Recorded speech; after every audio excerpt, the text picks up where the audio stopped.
Amanhã é o Dia Mundial das Abelhas. E como seria um mundo sem abelhas? Não seria apenas um mundo menos doce, sem mel, não. Seria um mundo sem maçãs, sem peras, abacates, abóboras, melões, melancias, cerejas, pimentas, chocolate, café. A lista não tem fim. A maior parte dos alimentos cultivados depende da polinização. Só que alguns agrotóxicos usados em lavouras estão matando as abelhas e assim ameaçando o equilíbrio tão importante para todos nós. Olha isso aí, ó. Tudo dentro e agonizando, morrendo, ó. O número de abelhas mortas no Brasil assusta. Ó, toda abelha morta aí, ó. Foram mais de 500 milhões de dezembro a abril em 4 estados brasileiros: São Paulo, Mato Grosso do Sul, Santa Catarina e Rio Grande do Sul. Mais um episódio aí de mortandade de abelha. Só no Rio Grande do Sul, 400 milhões de abelhas morreram nos últimos meses. Ó, pode bater na caixa, não tem abelha, tudo morta. Os repórteres Alan Severiano e Guacira Merlim mostram agora por que a morte das abelhas é uma ameaça para a humanidade. Produtores e pesquisadores alertam sobre graves prejuízos ambientais e econômicos. Nesse apiário, cada uma dessas colmeias tem cerca de 60 mil abelhas, que produzem 50 quilos de mel por ano. Além da produção, as abelhas são essenciais para a polinização de várias espécies, em lavouras e também em matas nativas. 75% dos alimentos cultivados no mundo dependem das abelhas. Quando vai colher o néctar, a abelha leva o pólen de uma parte para outra da flor e também de uma flor para outra. Sem isso, a planta não se reproduz. O agronegócio praticamente depende das abelhas. Só para citar 2 exemplos no Brasil. Produtores chegam a alugar abelhas para ajudar na produção de maçã em Santa Catarina e de melões no Rio Grande do Norte.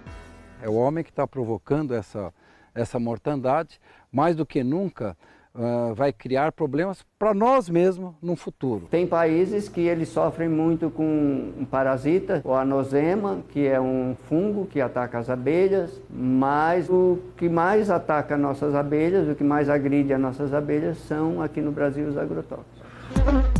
Foi o que constataram pesquisadores no interior de São Paulo. Com o apoio de fabricantes de defensivos agrícolas, eles analisaram abelhas mortas de 2015 a 2017. A maioria tinha resíduos de agrotóxicos, usados em plantações de cana e de laranja. Quando uma colônia de abelha é atacada por doença ou por pragas, ela leva um tempo razoavelmente grande para morrer, 2, 3, 4, 5 meses. Quando há uma grande quantidade de abelha morta em 24, 48 horas, os sintomas é bem característico de efeitos de agrotóxicos. Este especialista criou um aplicativo que monitora as mortes de abelhas pelo país. Com base nesses dados, cientistas no Rio Grande do Norte recolheram amostras que foram examinadas em laboratório.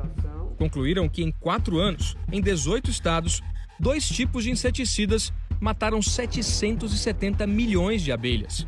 Os neonicotinoides, derivados da nicotina, e o fipronil. Esses agrotóxicos, hoje, eles são um dos mais utilizados na agricultura. O fipronil ele foi detectado em 92% das nossas amostras.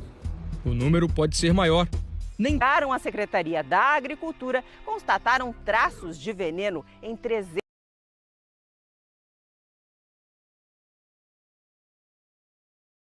Meia média como essa chega a ter 40 mil abelhas. E os laudos comprovaram. As mortes foram provocadas principalmente pelo inseticida fipronil, muito usado no cultivo da soja. Mas ninguém foi punido até agora. Não, nós não lavramos nenhum auto de infração nesse sentido. Este promotor investiga o caso. Nós agora atingimos um momento da responsabilização de toda a cadeia. Por quê? Porque o que antigamente era uma mera especulação, o agrotóxico pode matar a abelha, hoje nós temos uma comprovação laboratorial. Este professor diz que o problema é o uso indiscriminado. Isso já vem a semente, vem o adubo, vem os defensivos agrícolas, né? Isso vem num pacote. Teria que avaliar primeiro se precisa ou não, né? E depois aplicar. No nosso meio não existe isso aí. O produtor não desperdiça insumos químicos, não usa em excesso, porque eles são extremamente caros em primeiro lugar. O produtor ele vai seguir um protocolo então de boas práticas, ao mesmo tempo em que o apicultor também o seguirá. Aqui no Brasil, são 53 os agrotóxicos à base de fipronil registrados. Eles foram liberados depois da análise de 38 estudos e têm indicações claras para o uso. A pulverização aérea, por exemplo, é proibida. O fipronil é uma ferramenta importante, essencial para a gente manter os atuais níveis de produção de alimentos. Desde que utilizado da maneira correta, e seguindo orientações de bula, seguindo os parâmetros técnicos adequados, é uma substância segura. O IBAMA diz que vai reavaliar o fipronil usando novos estudos como base. Esta semana, um tribunal da União Europeia julgou o uso de inseticidas nos países do grupo. Suspendeu a restrição ao uso do fipronil e reafirmou a proibição de 3 inseticidas feitos à base de nicotina, os neonicotinoides. Os fabricantes ainda podem recorrer. Segundo a ONU, a população de abelhas diminuiu 37% na Europa e caiu pela metade nos Estados Unidos em 80 anos. Elas são um termômetro do planeta. E aí a gente pode concluir, pelas mortandades que estão acontecendo, né, que o planeta está febril. O que nós estamos trabalhando agora é na conscientização, educação e na coexistência da apicultura com a agricultura. O Paulo conseguiu algo raro, produz soja e mel. Nós temos um conjunto de colmeias que são produtoras de mel, dentro da lavoura de soja. Ele já sofreu com a morte das abelhas e convenceu os vizinhos a não usarem agrotóxicos.